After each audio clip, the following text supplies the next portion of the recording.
Today, I'm going to be showing you how to replace the alternator in your 1999 to 2003 Saab 9.5 with the 3-liter V6. Just want to make a quick note here that this repair looks very intimidating. It's like, oh my gosh, I'm not touching it. I should take it to the shop. That alternator is buried at the back of this engine, down below everything and against the firewall. It's not that bad. If you have some mechanical ability, if you've worked on a thing here or there, you can figure out this repair and save yourself almost $600. This repair should take you no more than 2.5, 3 hours at the most, even if you're not an experienced mechanic. But go ahead and watch this video all the way through, and linked down below in the description is the instructions that I use to make this video and to do this repair. I'm actually doing this repair because I have to, because this is my commuter car and I've been driving our Ford Fusion for the past 2 weeks. So it's way overdue in time to get this fixed. And like I said, don't be scared to do this repair at home. Reference this video, look at the instructions below. First, open the hood on your Saab and remove the engine cover. I've already done that here.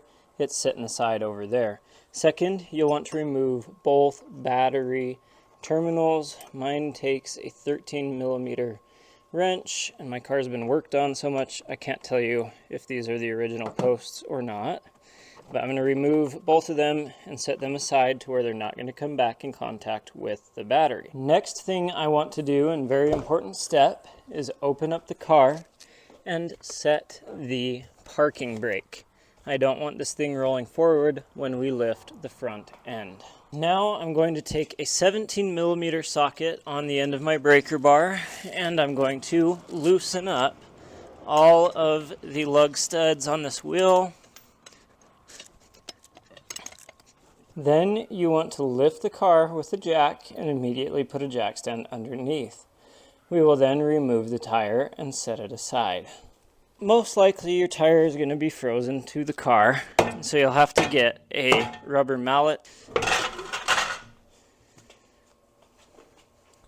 Normally there will be a cover here on your car. Apparently mine is all broken up, so I don't have to remove my cover, but you probably will. You can see the alternator we're trying to get to is right there. I'm probably going to try to find a cover for this car at some point, but you'll have to remove the access cover into here, and then the next thing you want to do is grab your floor jack and a small block of wood, and we'll put that on top of it, and we'll go up right up here underneath our oil pan and just kind of lift the motor ever so slightly to remove tension from this upper motor mount, because we're going to try to bring the alternator from down there up here and out, but this gap's too small. So we're going to remove this so that we can kind of lift the engine and rock it forward, which will give us just enough space to get this alternator that's wedged clear down in here out. Otherwise, you have to do what the book says and remove the subframe and the CV axle and a whole bunch of stuff that actually does become into a nightmare. And yes, apparently I have a leak that I need to address. With the engine slightly lifted from below, our focus now shifts to this motor mount up here. We're going to first remove the 3 bolts on the bottom. They're 13mm, and then the 3 bolts on top. They're 16mm, and then we can just set this engine mount aside. Now, if you're unlucky, you might need a breaker bar to do this. My bolts were all very frozen, and with them loosened, I'm now going to take them out, set them aside, and set this motor mount aside as well.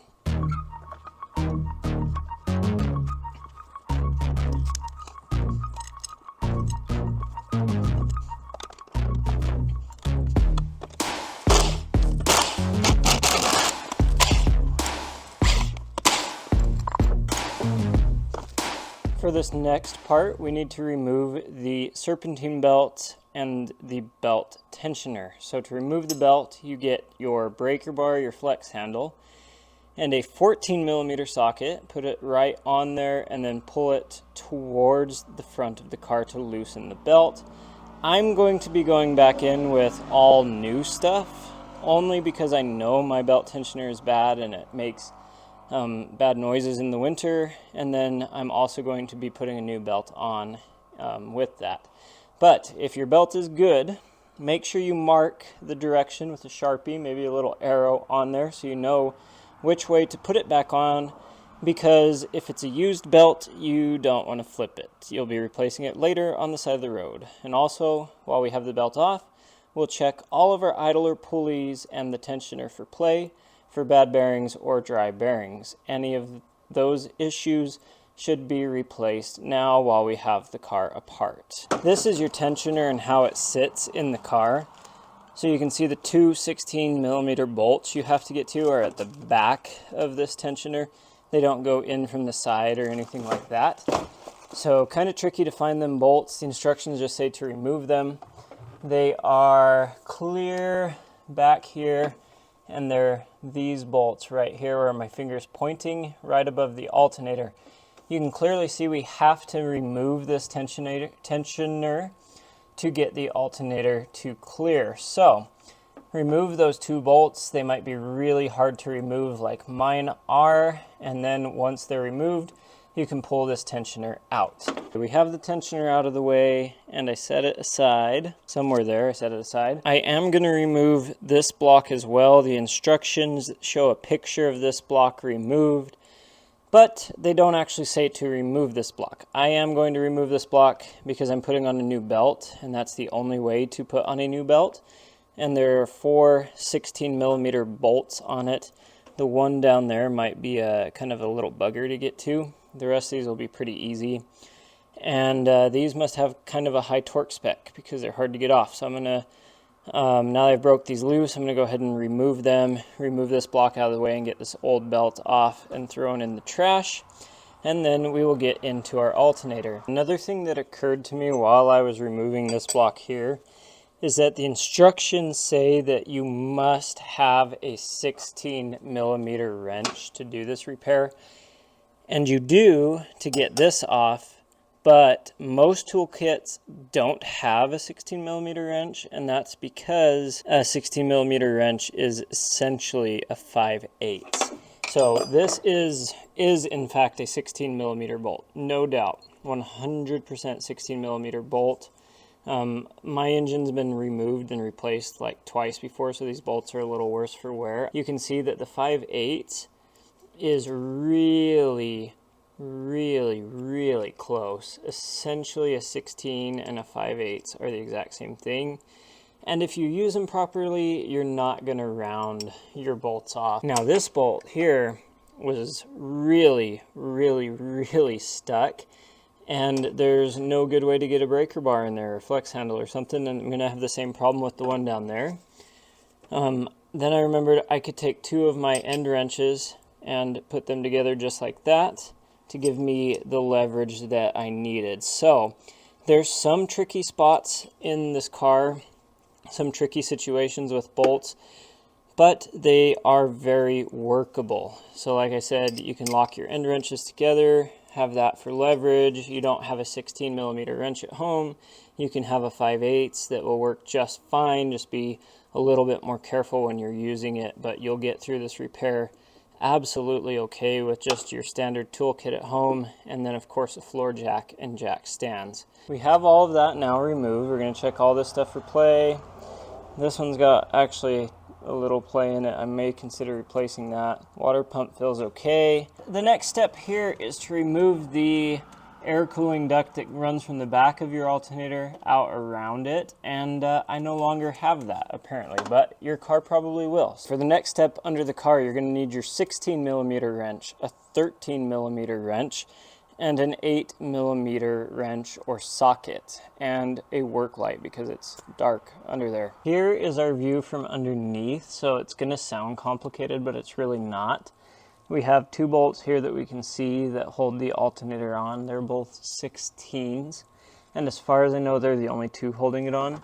But we have to get to the back of the alternator, which is going to be the tricky part here, to remove the wires that are holding it. Now, one of them wires is an 8mm, and the other wire is a 13 millimeter. So here's the alternator from the front. We're gonna have to get around to the back side of it and remove those wires from up in there. So this is kind of the most difficult and the tightest part of our repair, but again, not overly complicated. And yes, apparently I have an oil leak. This top alternator bolt is a lot more accessible from the top, especially if it's really hard to break loose. Way more accessible from the top. This one obviously from the bottom.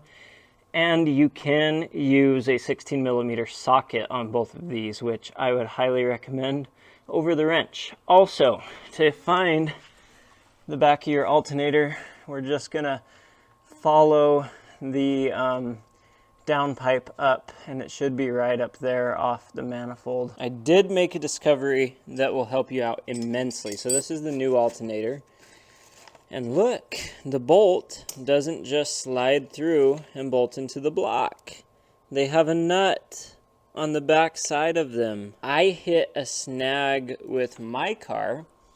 This bolt that's on the top of the alternator is flipped. It should be on this side of it with the nut so that you can pull it out the back side of that alternator.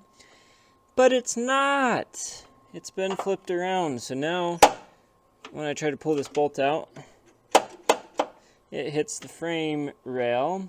And look at this. Look at how much threads there is. There's like a whole inch and a half even of threads. And unfortunately, I barely have about this many threads out down there. So I still have about an inch left of bolt in that alternator, and I have jacked this engine up quite a bit, and it still does not give me enough room to get it out, and I'm worried about jacking this engine up anymore. Turns out all I had to do is wiggle it quite a bit more, get the bottom of the alternator out, pulling it back and forth, swinging it, kind of twisting it, and I actually was able to get the alternator off without fully removing that bolt, and then once I had it off, I could remove it. So you see the alternator is kind of just free hanging right now.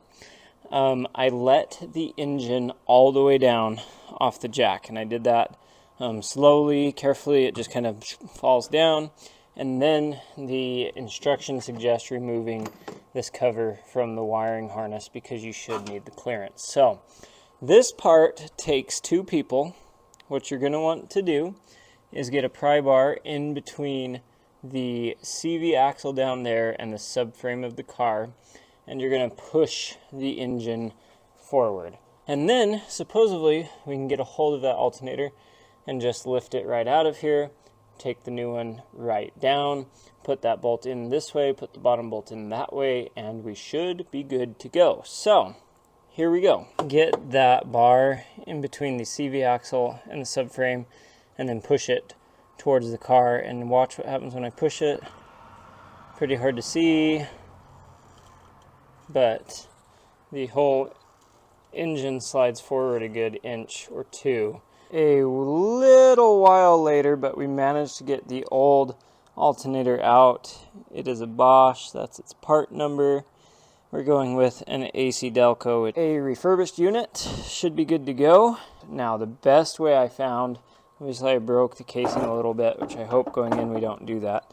The best way I found was to have the alternator come out like this, and it just kind of come out and then rolled up through the car. It took us probably 30-45 minutes to get this out. I don't know if it'll take you that long. Like, you might be smarter than we were and figure it out a little bit quicker, but we have the new unit ready to go in. Now, I did hear that on some of these cars, these AC lines kind of get in the way. I believe it's like 2001 plus, which this car is, and they did get in the way significantly. If those weren't there, we would have had no problem whatsoever getting that alternator out. So here we go in with the new one, and then we'll bolt her back up in the morning. Okay, so for this part here, the engine mount, I got the mount bracket back on. Remember, there's two bolts up top on this one, and then one bolt underneath. It's easiest to get this mount bracket back on the side of the engine block or through the timing cover if you put that bottom bolt back in it as you go down. And then remember the bolt on the bottom, that's your shorter bolt. So the 3 longer bolts up top, shorter bolt on the bottom, put them back up through the timing cover, get that tightened down. And then this motor mount, we use that bar and we kind of pulled the engine out a couple of inches.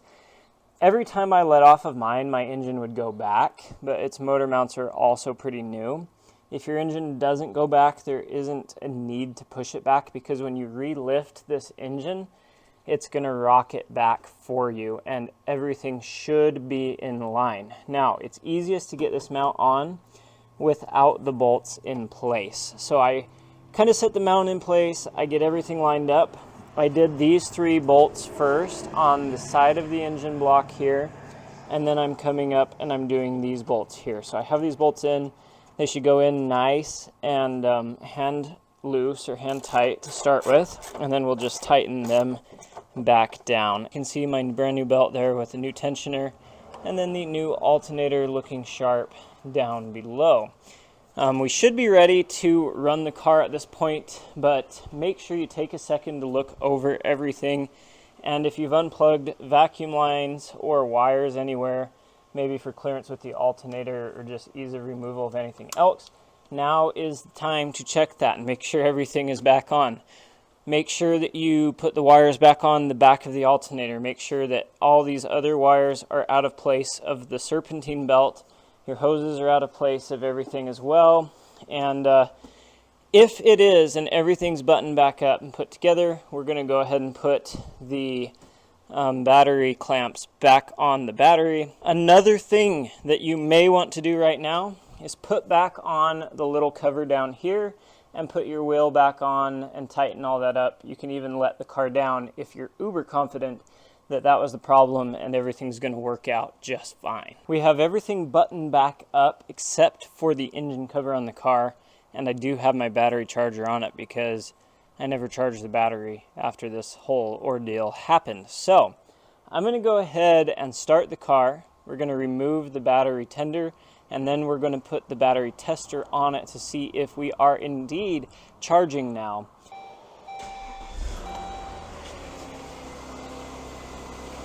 Alright, so before my battery tester, after a short drive, we'd put this on and it would show that it had only like 8 or 9 volts in it. And then I would jump it, start the car, because the battery would test. It's kind of in between good and weak, but it would test good. But when I would jump the car and start it, it would show that it was not charging at all. In fact, the needle wouldn't move. Now with this brand new alternator in, we're getting a good charge. So the charging system is now okay. Looks like my issue is fixed, and I'm going to go ahead and put the engine cover back on and take this car for a drive. And there you have it, an alternator replacement on a 1999 to 2003 SAAB 9.5 with the 3-liter turbocharged V6. Thank you guys so much for watching. If you liked this video, go ahead and smash that thumbs up button if it helped you out.